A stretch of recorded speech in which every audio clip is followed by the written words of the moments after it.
Bright Eyes, Chapter 7.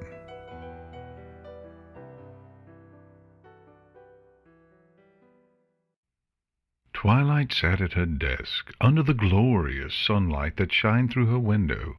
The birds sang their merry chorus. Little fillies ran past her house every so often, lost in their games, and Twilight turned another page in the book she was presently engrossed in.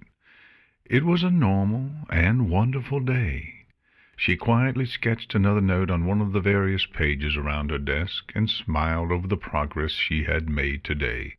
Today's session began far earlier in the morning than usual. However, today's subject proved to be both fascinating and detrimental to her magic in the future. It was something she had been waiting to get her hooves on for weeks, ever since she received her study schedule for the semester from Celestia. The notes strewn across her desk were covered in descriptions, graphs, charts, and various runes detailing specific uses for each specific magical function. One could increase the power of a spell, while another could decrease the amount of magical energy that was consumed. If she was able to master these, there was little limit to what she could find herself accomplishing within the boundaries of magic. And yet something bothered her about what she was reading. The subject was extremely advanced, even for her. For once, she felt as if she should request tutelage from the princess or another unicorn in order to begin the subject. It felt almost dangerous. However, her desire for knowledge and ultimate need to please her teacher overrode this fear. She could simply picture what the next letter from the princess would say. "Twilight Sparkle," it would say, "you have once again surpassed my expectations and have successfully completed a subject that many ponies would find difficult. I am proud of you, my faithful student." The thought of receiving such commendation from Princess Celestia thrilled her. The butterflies in her stomach fluttered energetically at the thought. She adored those letters. She adored the praise. And above all, she adored the princess. It couldn't hurt to try just one spell with these new foundations. A simple light spell to illuminate the room would do the trick, accompanied by the paradigm to allow her magic consumption to be lowered. Twilight closed her eyes and focused, visualizing the complex rune amongst the orb of light that would soon materialize in front of her. Her horn sparked brightly as magic flowed around its base, momentarily idling around it before pushing in front of her and forming into a bright purple ball. It hovered before her, glowing faintly. Twilight felt her insides lurch as the magic jerked outwards towards the ball of light, surrounding it with a bright blue hue. The paradigm was now taking control. Twilight stumbled backwards as the hue enveloped her spell, growing brighter and brighter by the second. Instinctively she exterminated the spell with force, watching intently in the hopes that the spell would simply dissipate. The magic continued to grow brighter and brighter, expanding outwards with an unseen force as it exploded through the entire room. Twilight screamed as the spell encased her. It was too late by the time she brought her hooves to her eyes, as an immense and dire pain filled the sockets. Weightlessness filled her as the spell lifted her from the ground. She gasped sharply, a sharp pain emanating from her back as she landed on the ground with a harsh crack. Everything went black. Twilight shot up in bed with a frightened scream as the reality of life caught up with her. Instinctively she looked around to see nothing but the dark void that had become so familiar. She could feel the sweat drenching her body and the tears staining her face. She could feel her deep and ragged breaths and the sharp pounding of her heart trying to escape her chest. She clung to the sheets, pulled them to her body, and cried. Rarity and Rainbow Dash stared at Pinkie quietly as they ate their sandwiches, still waiting for her to say something. They had been helping her all day, and yet she hadn't said a single word to either of them. When either of them tried to get her to answer, She'd simply make a zipping motion with her lips, smile, and try to explain her next instructions with various movements or demonstrations with her body. It had been a long day for all three of them, working tirelessly to get everything set up, with Pinky's interesting delivery of instructions. For now they'd taken it upon themselves to break from their preparations of Twilight's party for lunch at the local cafe. "So," Rarity prompted, feeling overly uncomfortable at the awkward situation Pinky was putting them through, "what do we have left to complete?" Rainbow Dash shrugged, swallowing a large mouthful of hay salad with an audible gulp. "We've gone through the list, so I guess we don't have anything else to do, right?" Pinky shook her head and began molding an explanation with her hooves. Rarity was awestruck by how comprehensive her instructions were, despite having spoken no words. Granted, now that Rarity thought of it, Pinky was incredibly good at charades. "So, you want us to pour the rainbow liquid into a portable pool?" Rarity said incredulously, trying to comprehend what her friend had planned. Pinky simply nodded and sipped her drink through the straw.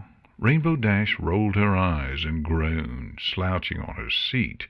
"Come on, Pinky, what's with the weird science stuff? It's annoying." Pinky stared at Rainbow quizzically, as if she was completely mad. Rarity rolled her eyes, turning the conversation to a better subject. "So, Twilight is available for this evening. You're sure about this? After all, we can reschedule it if she'd rather get some rest." Rainbow took a bite from her meal. "She said she'd be here. I don't doubt her. Besides, she needs it." Rainbow smiled at her sandwich. "We need to make her understand we're here for her, and we need to convince her to talk to the princess, you know?" "I agree. After all, it shouldn't be that different, right? She's still our Twilight." "I don't know, Rarity," Rainbow replied, putting a sandwich on the plate. "Twilight's new spell doesn't work as well as we had hoped it would. She said it makes her tired and disoriented. I don't know about you, but that doesn't seem to help her much." Rarity frowned, considering this for a moment. Her grandfather never said anything about being disoriented, and he seemed to manage to walk around just fine. He had passed on many years ago. Perhaps he had said something about the spell, or the way he used it. She couldn't remember him too clearly. She was too young to form a vivid and lasting memory of him and his ways. She only had a photograph in her photo album at home, and that wouldn't help Twilight at all. "I'm sure she'll get used to it, dear. After all, a new spell is always disorienting. Why, I remember when I learned my levitation spell. Dreadful, really. All of my items would fly in every direction except the one I wanted it to go." She smiled. "Twilight will be fine." Rainbow Dash went quiet for a moment and nodded. "Well, yeah, are spells that different? I mean, this is Twilight we're talking about." "Well, dear, spells can be practiced as thoroughly as you do in your—" She gestured towards the Pegasus wings. "Flying. If you focus on the right part of the spell, you can improve it. Given the right amount of time, Twilight will be able to maintain it for longer periods of time." Longer was the best word to use. Rarity didn't want to admit to herself that Twilight would probably never be able to use it for an endless amount of time. She could use it longer if she reduced its power. However, the effects that may have on the spell would vary. Anything could happen. Rainbow looked at her wings as they were pointed to, following it up with a shrug. "I guess. It was kind of creepy watching her, you know? She looked like she was staring through you. I don't know if she was looking at me or not." Rarity raised a brow. "In my grandfather's picture, he has that same look. Was her horn lit up when she was looking at you?" "Yeah, she cast a spell and it was like she was normal. Her eyes were moving and stuff, but it didn't feel like she was looking at you." Rainbow looked somewhat uncomfortable as she explained what she saw. "It's intriguing, I must say. I'm sure I'll see her use it sooner or later, I suppose." "Oh, nothing will happen, and Twilight will use her magic to see," Pinky blurted out suddenly, startling both of her friends. Rarity and Rainbow Dash stared at her, frozen in their seats.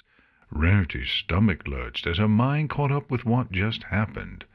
"Pinky, what was that for?" she snapped. I was waiting and waiting to finish the sentence from ages ago, but it was getting so boring not speaking, especially when the conversation is so interesting, because I want to talk about Twilight. Twilight won't be any different, because Twilight is Twilight, and if Twilight wasn't Twilight, well, she wouldn't be Twilight. That'd be silly if she wasn't Twilight, because then who else would she be? Would she be Rainbow Dash, or would she be somebody else? Maybe she would be Minty. Pinky exploded in a flurry of words. Rarity rolled her eyes and tuned out, waiting for Pinky to catch up on days of silence. She glanced over to Rainbow Dash, who gave her the same exasperated and pleading look. This would take a long time to pass. Applejack frowned at Fluttershy's further failure to barter at the local marketplace. What happened to being assertive? Well, I try to be, but it's hard. And what if they needed the extra bits? Fluttershy replied meekly, putting the carrots in her saddlebag. Applejack gave her a deadpan look. With empty shelves like those, I don't think they'll be needing much. Fluttershy frowned. Are you sure? Positive, Sugar Cube. Applejack smiled as they began walking. Anything else you need? Fluttershy shook her head as she glanced through her acquired inventory. I don't think so. I was running low on a few things for the animals at home.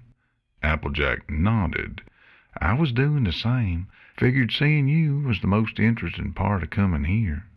Fluttershy smiled. Well, it was nice seeing you too, Applejack. Was there, anything else you wanted to do here? Applejack shook her head. I suppose I should return to the farm and get a head start on tomorrow's apple bucking before the party starts. What about you? I don't know. I don't know what to do before the party. I don't want to be late.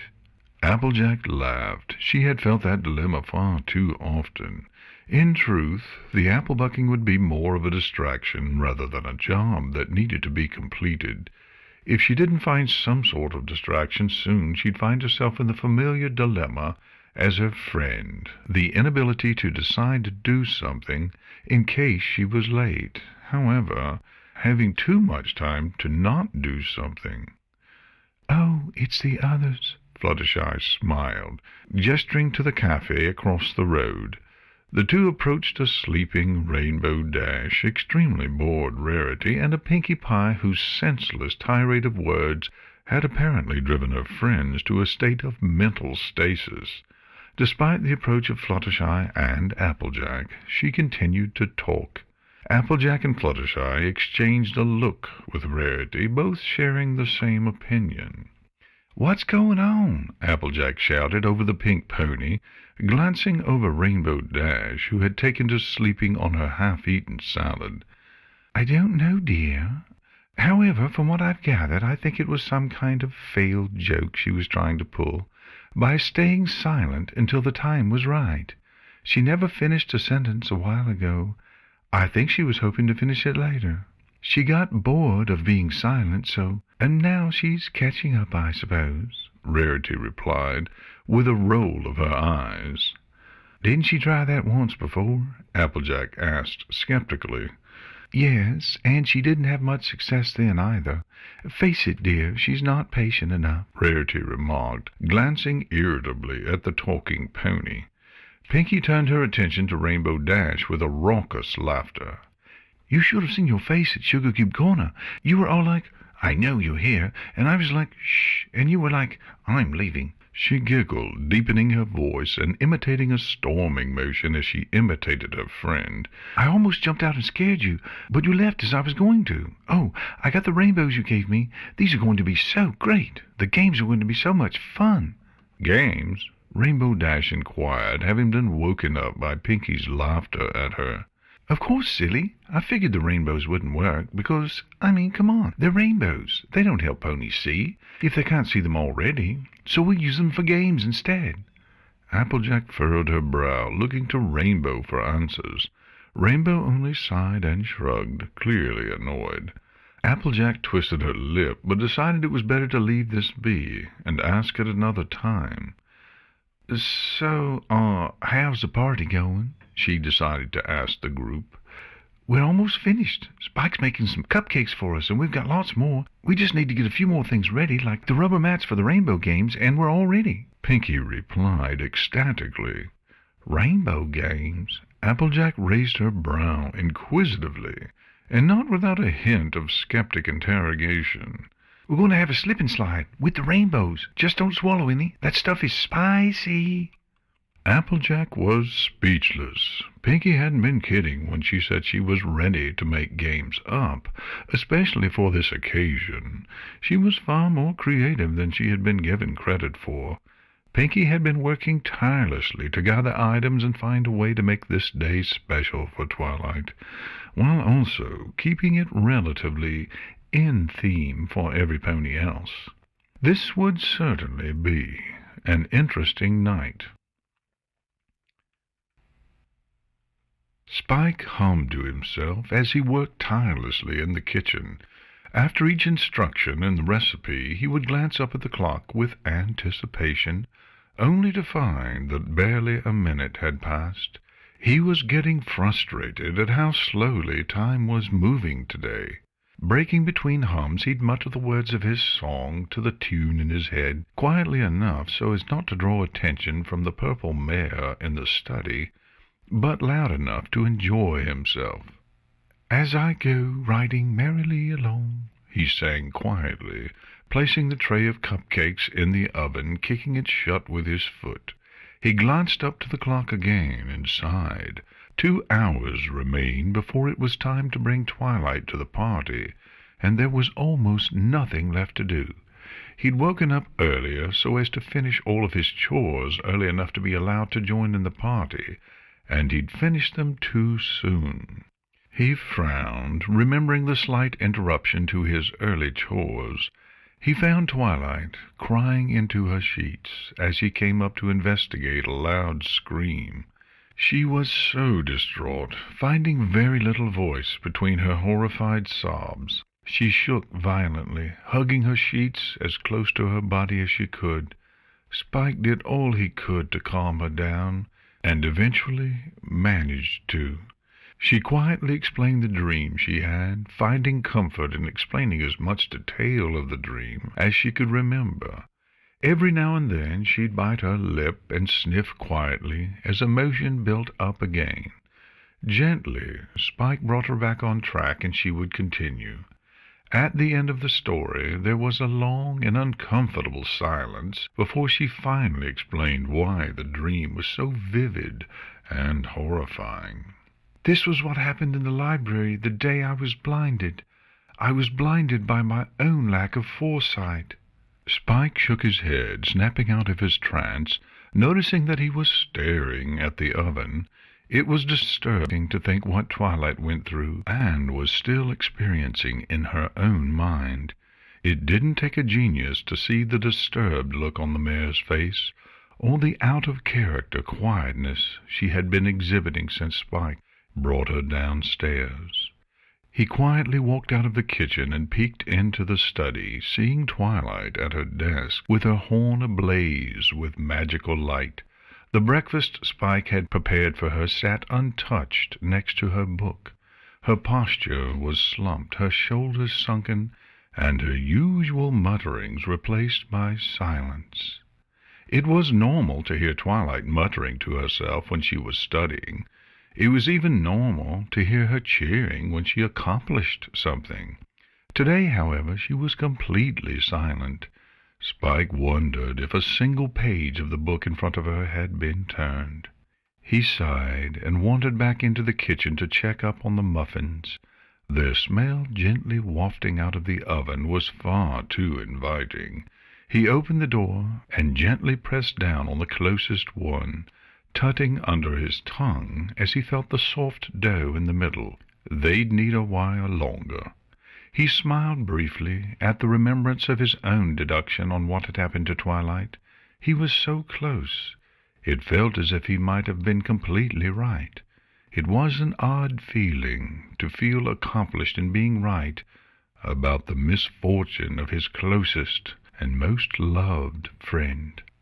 The clock had moved forward 20 minutes. At least time had decided to cooperate with him now. Still, there was so much time to kill, and chronocide wasn't a skill he possessed, aside from doing chores or sleeping. He leaned back against the cupboard and twiddled his thumbs idly, staring at the clock. He sighed, glancing out the window, watching the sun quietly begin its descent for the night, throwing an orange hue throughout the sky. The sunset left an excited bubbling in his stomach, as it foretold the night's event. Spike adored Pinky's parties when he was able to attend them. This one in particular would be one he had been anticipating ever since it had been announced. It was a chance to enjoy the party and help his closest and most cherished friend. Admittedly, he felt useless. Twilight had to deal with the bulk of her condition alone, leaving little room for him or the others to offer any assistance. He continued watching the clock, while every so often checking on the rising muffins until they were baked completely. He placed each muffin on the counter before dumping the hot tray into the sink to cool down. Each of them had risen almost perfectly. He brought out a plastic container and gently placed each muffin inside, closing the lid with a loud snap. Spike heard a startled yelp from Twilight's room. With a quick stumble, he hurried into the darkening room to see Twilight instinctively turning towards various directions. The snap had obviously either woken her or snapped her out of a trance. "Twilight, it's okay, it's only me," Spike said, as soothingly as he could manage, reaching for the closest candle, lighting it with a short flame from his mouth. The candle lit the room in a familiar orb, the light forcing the shadows to its edges. He walked over carefully, illuminating Twilight's startled features. He placed the candle next to her pillow, allowing him to wrap his arms around her comfortingly. Twilight calmed. Spike could feel her breathing slow once more. "What time is it?" she asked, returning his hug quickly before pulling back.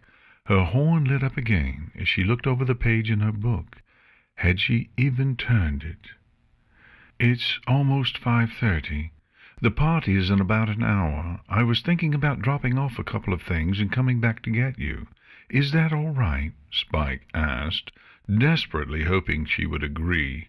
Not only would it be hard to carry both his muffins and direct her as well, he was also hoping to see how the party was set up, so as to find a better way to surprise Twilight as she was led through the door.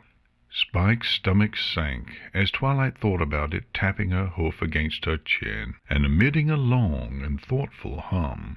She did this far too often when he asked to do things. "All right," Twilight smiled. "You'll be back soon, right?" She seemed worried and almost lonely. "I'll be a half-hour on the dot," Spike replied proudly, puffing his chest out. This was perfect. Twilight nodded. "Okay, I'll see you when you get back." Spike grinned wide, hugging Twilight tightly before hurrying out of the room. With sheer swiftness he grabbed the box of muffins and bounced excitedly to the door. "I'll see you soon, Twilight," he shouted as he opened the door. Without waiting for an answer, he shut the door and ran towards Sugar Cube Corner, smiling wide. "See you soon," Twilight replied quietly as she heard the familiar click of the door. Spike's eagerness took her completely by surprise. Perhaps the party would do her well, after all. If anything, it would provide her a sense of comfort that her friends were truly there for her. She still battled as to just how much she could allow her friends to help her, as compared to her doing things on her own. Tonight she promised herself that she wouldn't think about her burden on others, or even Princess Celestia. Princess Celestia. The thought of her mentor and idol lingered in her mind as she visualized the various outcomes if the princess found out about her condition. Both the good and bad waged a war in her mind, painting her teacher in such various and polarizing lights. She lit up her horn once more, allowing the words on the paper in front of her to form properly before reading. The book she was given was extremely interesting, despite that she found herself reading the same paragraph over and over again, as varying thoughts filled her mind. At the bottom of the page, a small piece of paper had been jammed into the spine of the book. Written in perfectly curved lettering were 3 simple words. These 3 words had somehow pushed themselves to the forefront of her mind, quieting thoughts of her condition, of her future, and even of her nightmare. The author of these words was more than evident. Such neat, careful, and beautiful writing could only have come from rarity. She meant well with her gift, and the words she left, while simple, begat an intense amount of thought. "Tell Princess Celestia." She could choose from 2 options, tell her or don't. The former would allow her to live her ultimate fate as soon as possible, and could potentially change her life forever in either direction. The latter would allow Twilight to live her relatively normal life, with a few further white lies to cover her condition and reasons why she would be unable to conduct certain requests from the princess. She sighed, retracting her magic and closing the book with her hoof. This was the hardest decision she could ever make. The princess was her idol, the one she wanted to model herself after. If she reacted negatively to this new condition and way of life, Twilight could not fathom how she would be able to function. Her dreams would be further destroyed. Twilight stretched her legs. She felt contact with something, followed by a light thud. Whatever it was, Spike must have placed it beside her, forgetting to take it with him when he left. She closed her eyes, finding comfort in visualizing things as a normal pony would. She allowed her mind to focus on the illustrious Princess Celestia, sitting on her royal throne as she overlooked the business of the day's orders. Twilight sat next to her, adorned with her own royal attire, as she wrote down all of the princess's desires, commands, and laws. She was the royal scribe. Her duties allowed her to be with the princess at all times, as they both attended royal business, both inside and outside of Canterlot, as well as various summits the princess was required to attend. Alternately, perhaps she was the royal adviser or archmage, whatever duty that would require consistent contact with the princess. Nothing would be different, nothing would change, and Twilight's dreams were still intact in this alternate reality. As she slowly returned from her apparent doze, the smell of smoke filled her nose, awakening all of her senses. Her eyes instinctively snapped open, and she glanced around quickly, seeing only blackness. Her stomach sunk, and she stumbled from the feeling of heat beside her. Intense heat filled the room, accompanied by the crackling of fire and dense smell of smoke. "Help!" she croaked quietly, trying to find her voice. "Help!" Fear filled her veins as she stumbled in her mind for the echolocation spell. Her head was blank, wiped clean with instinctive fear. She needed to run. She needed to escape the encroaching furnace. Disorientation and confusion filled her as her mind raced for a solution. Stumbling away from the searing heat, she bumped into a bookcase, hearing the familiar thud of books falling to the ground. She placed her left hoof on the bookcase, following its contours towards where she could remember the door. Each step wrought the agony of fear in her mind. The heat of the room made her sweat, and the smoke made her cough and heave. The door had to be near. As she felt the wall around the room, the heat began to strengthen. She stopped, feeling the sheer burning heat in front of her. Her mind's eye envisioned the fire surrounding her, blocking all forms of escape. Her heart beat furiously, every fiber in her body screaming for some form of escape. She began screaming loudly, "Help!" as she backed towards the bookcase again, pressing herself against the wood in a futile hope to avoid the fate before her. She shook violently, fighting for her breath, cursing and screaming, searching in her mind to find an escape from this death trap. Her mind latched onto the thoughts of Princess Celestia once more, that this lie she would carry to her grave. "Princess Celestia, I'm so sorry." Sirens rang loudly through the town, causing the group to exchange looks between each other before hurrying out the door to see the ruckus. Fire trucks raced past them towards the smoke that billowed towards the already darkened sky. Their respective stomachs dropped and hardened as a unanimous fear filled their collective minds. Twilight! As they arrived, the scene before them filled their minds with the fear of the worst. Red and blue lights flashed fiercely through the area as fire ponies raced around Twilight's library with a hose, screaming orders in various directions. A ladder was being erected to Twilight's room as one fire pony attempted to breach in through the window. An ambulance screamed up behind the scene, with 2 ponies and a stretcher poured out, ready and waiting for the word to run inside. One paramedic took it upon himself to interrogate the closest fire pony on the situation. Rarity intercepted a fire pony as he returned to the truck, his face blackened by the smoke inside. "Where's Twilight? What's happened to her?" she screamed frantically. The fire pony frowned, glancing back at the scene as he spoke with authority. "We haven't been able to get into the room. So far there is no sign of any residents in the rest of the house. We're working as fast as we can to quell the fire and reach the affected room. However, we have not heard any signs of any pony inside." Rarity turned back to the others as the fire pony rushed past her and retrieved another hose. Each pony had turned ghastly pale.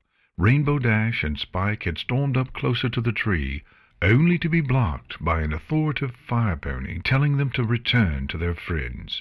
There was nothing any pony could do, and there was no sure fate of their friend. All they could do was wait.